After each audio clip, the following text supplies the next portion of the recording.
रात के 11:30 बजे थे। गुरुग्राम की चमकती सड़कों पर हल्की बारिश हो रही थी। एक कार के अंदर बैठा रवि मोबाइल स्क्रीन को लगातार देख रहा था।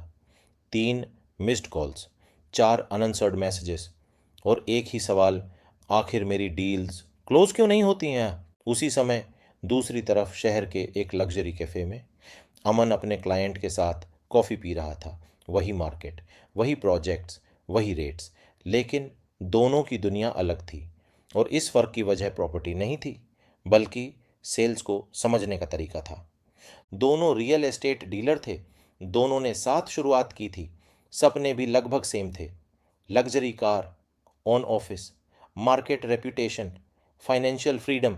लेकिन 6 महीने बाद रवि के ऊपर प्रेशर बढ़ चुका था। टारगेट्स मिस हो रहे थे, टीम उसे सीरियसली नहीं लेती थी, घर पर भी फ्रस्ट्रेशन आने लगा था। और दूसरी तरफ अमन का नाम मार्केट में तेज़ी से ग्रो कर रहा था।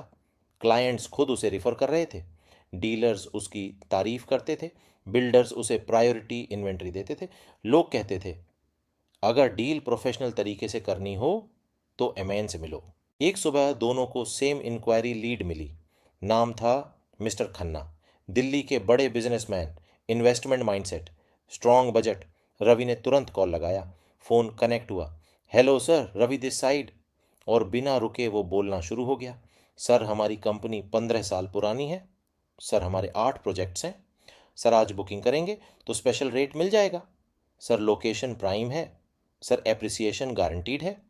दूसरी तरफ मिस्टर खन्ना सिर्फ हम बोल रहे थे। करीब 10 मिनट बाद कॉल ख़त्म हो गई। ना मीटिंग, ना एक्साइटमेंट, बस एक फॉर्मल गुड बाय। रवि ने फ़ोन रखा और बोला, क्लाइंट सीरियस नहीं था।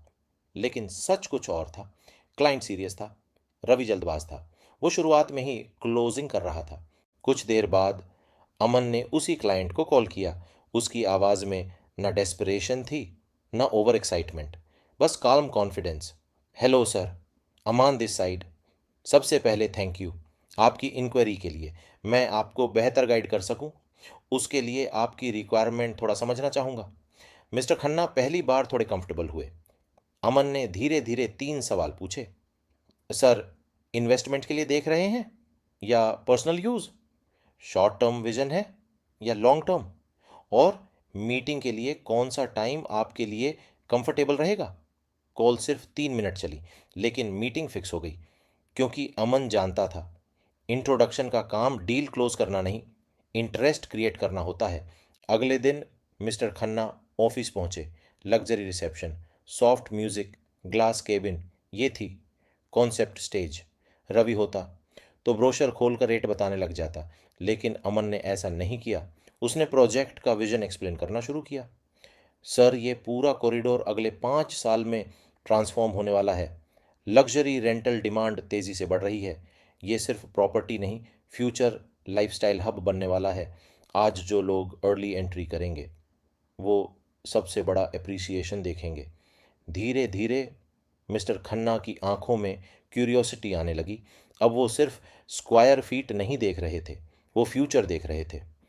और रियल एस्टेट की सबसे बड़ी सच्चाई यही है, क्लाइंट प्रॉपर्टी नहीं खरीदता, अपना आने वाला कल खरीदता है।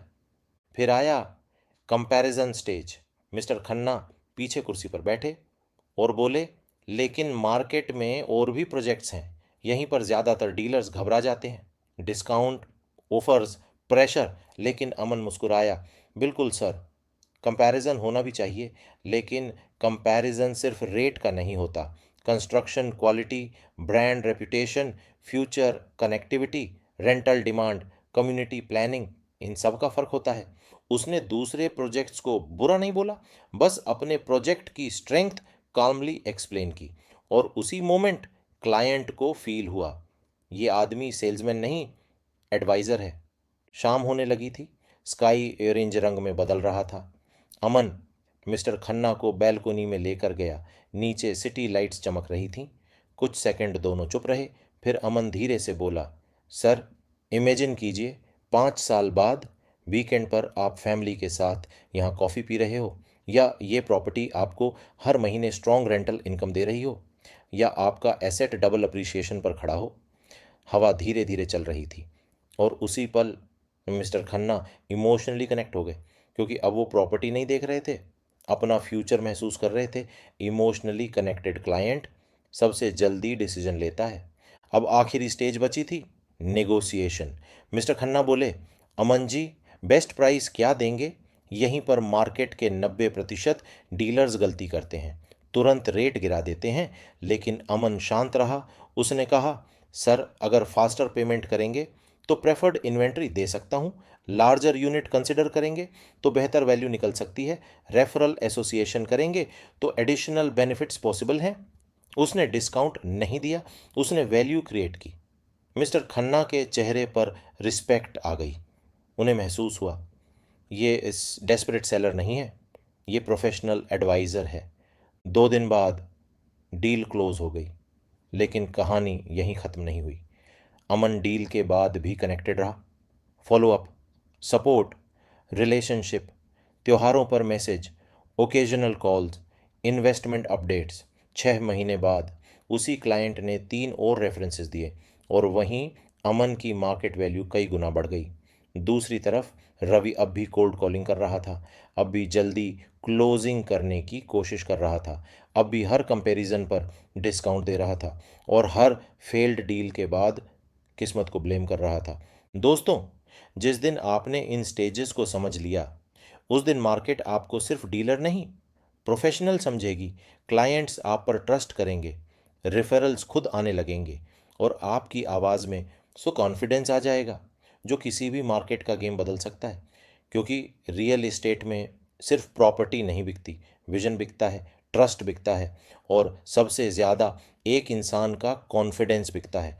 अगर आप भी मार्केट में अलग पहचान बनाना चाहते हो तो याद रखो, हर बड़ी डील एक सही कन्वर्सेशन से शुरू होती है।